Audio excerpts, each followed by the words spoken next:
Hi viewers, నేను మీ Shiva Mallala. Tag తెలుగులో Shiva Mallala snippets అంటూ రోజుకు కథ చెప్తున్నాను. సినిమా వాళ్ళ గురించి, ఎస్పెషల్లీ వాళ్ళ పుట్టినరోజులు వచ్చినప్పుడు మెగాస్టార్ చిరంజీవి గారి గురించి చెప్పాను. ఇప్పుడు పవర్ స్టార్ పవన్ కళ్యాణ్ గారి గురించి చెప్తున్నాను.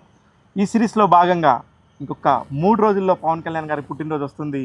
పవన్ ఫ్యాన్స్ అంతా ఎంతో ఉద్వేగంగా ఎదురు చూస్తున్న క్షణాలు రాబోతున్నాయి ఇంకొక 3 రోజుల్లో. ఈరోజు టాపిక్ ఏంటంటే రాజకీయం. పవన్ కళ్యాణ్కి రాజకీయం చేయటం వచ్చా? పవన్ కళ్యాణ్కి రాజకీయం చేయటం వచ్చు రాదు అనేది మనందరి కళ్ళ ముందు. ఒక పక్క సినిమాలు, ఇంకో పక్క రాజకీయాన్ని, రెండింటిని వేరువేరుగా చూడలేదు. రెండు కలిసే ట్రావెల్ చేశారు పవన్ కళ్యాణ్ కెరియర్లో. ఇలా తన కెరియర్లో రాజకీయాల్లోకి రావాల్సిన ఆవశ్యకత ఎప్పుడు వచ్చిందంటే, చిరంజీవి గారు ప్రజారాజ్యం అనే ఒక పార్టీ పెట్టి, ఆ పార్టీలో ఆ యూత్ వింగ్కి ఒక ప్రెసిడెంట్ కావాలి కాబట్టి, ఒక ఆవేశపూరితమైన వ్యక్తి కావాలి, తన సొంత వ్యక్తి అయి ఉండాలనుకున్నారు కాబట్టి పవన్ కళ్యాణ్ని తీసుకొచ్చి ఆ పోస్ట్లో కూర్చోబెట్టారు. అప్పుడు కూడా చాలా పరుషంగా మాట్లాడేవారు పవన్ కళ్యాణ్. ఆ మాటలన్నీ కూడా రాజకీయాల్లో అవసరం అనే అంతగా, ఎందుకు పవన్ కళ్యాణ్ అంత ఆవేశంగా మాట్లాడతాడని అప్పట్లో అందరూ అనుకునేటట్టుగా ఉండేవారు. కానీ కట్ చేస్తే తన అన్నయ్య ప్రజారాజ్యం పార్టీ నుంచి పక్కకి వెళ్ళిపోవటం, తర్వాత కాంగ్రెస్ గూటికి చేరటంతో ప్రజారాజ్యం పార్టీతో తనకున్న బంధాన్ని అంతా కూడా పక్క తెప్పించుకున్నాడు. ఇండివిజువల్గా ప్రజల కోసం తాను ఏదన్నా చేయాలనుకున్నాడు.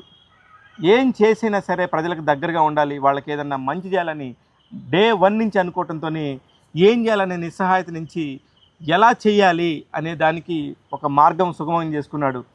చంద్రబాబు నాయుడు గారితో జట్టు కట్టి జనసేన అనే ఒక పార్టీని మొదట్లో 2014లో జనసేన పార్టీని పెట్టినప్పుడు నేను ఒంటరిగా పోరాడగలను అని చెప్పేసి తనంతా నిరూపించుకోవాలని ఎంతో ట్రై చేశాడు. ఆ తర్వాత చంద్రబాబు నాయుడు గారి సహకారంతో వాళ్ళు మెర్జ్ అయ్యి ఇద్దరు కలిసి పోటీ చేసి చంద్రబాబు నాయుడు గారు పీఠం ఎక్కడానికి ఎంతో ఉపయోగపడ్డారు పవన్ కళ్యాణ్. ఆ టైంలో పవన్ కళ్యాణ్ గారు కొన్ని సీట్లు కూడా పోటీ చేస్తారనుకుంటే అసలు ఏ సీట్లు పోటీ చేయకుండానే బీజేపీకి టీడీపీ అలయన్స్లో ఉన్న ఆ పార్టీకి పొత్తుకి సహకరించి అప్పటి వారి రాజకీయానికి, వాడు గెలవటానికి ఎంతో ఉపయోగపడేటట్టుగా ఆయన ప్రవర్తించారు. ఇకపోతే జనసేన 2014లో అసలు ఎక్కడ పోటీ చేయకపోయినా సరే తాను సపోర్ట్ చేసిన పార్టీని గెలిపించుకొని వాళ్ళు సీఎంగా నించునేటట్టుగా ఆ రోజు చేశాడు. కానీ కారణాంతరాల వల్ల 2019లో ఆయన ఇండివిజువల్గా పోటీ చేయాలని చెప్పి నిర్ణయించుకొని జనసేన పార్టీ తరపు నుంచి అన్ని సీట్లకు పోటీ చేసినప్పటికీ కూడా కేవలం 1 సీటే వచ్చింది. 1 సీటు వచ్చేసినప్పుడు ప్రతిపక్షాలన్నీ కూడా ఏకపక్షంగా నీకేముంది 1 సీటు వచ్చినట్టు అని చెప్పేసి వెక్కిరించిన, ఎంతో వ్యక్తిగతంగా కుంగదీసిన, ఏ రోజు కూడా తాను డౌన్ అవ్వలేదు. కానీ 2024కి వచ్చేళ్ళకే కథ మొత్తం మారిపోయింది.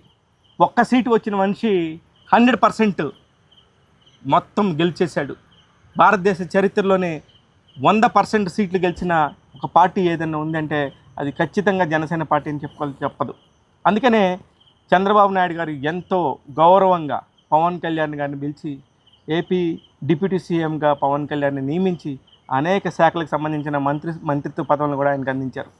అంత పవర్ఫుల్ ఇతని వల్లే ఈ రోజున అధికారంలోకి మనం వచ్చామని చాలా బలంగా నమ్మారు. ప్రజలందరూ కూడా పవన్ కళ్యాణ్ పక్కన నించున్నారు. అందువల్ల ఈ రోజున ఈ ఏపీ డిప్యూటీ సీఎం హోదా, ఒక పక్క super star, super power hero, అందుకు జనం అందరూ కూడా పవన్ కళ్యాణ్ అంటే పడి చచ్చిపోతారు. ప్రేక్షకుల్లో కూడా విపరీతమైన క్రేజ్ ఉంది. ఇకపోతే పవన్ అభిమానుల గురించి ప్రత్యేకంగా చెప్పాల్సిన పనే లేదు. వాళ్ళు జన సైనికుల్లాగా పవన్ కళ్యాణ్ వెంట నించుంటారు. ఇలా చెప్పుకుంటూ పోతే పవన్ కళ్యాణ్ గురించి ఎన్నో విషయాలు చెప్పచ్చు. ఇంకొక టాపిక్ రేపొద్దున మీకు చెప్తాను. అది చాలా ఇంట్రెస్టింగ్ టాపిక్. చూస్తూనే ఉండండి శివ మల్లాల స్నిప్పెట్స్ ట్యాగ్ తెలుగులో. నేను మీ శివ మల్లాల.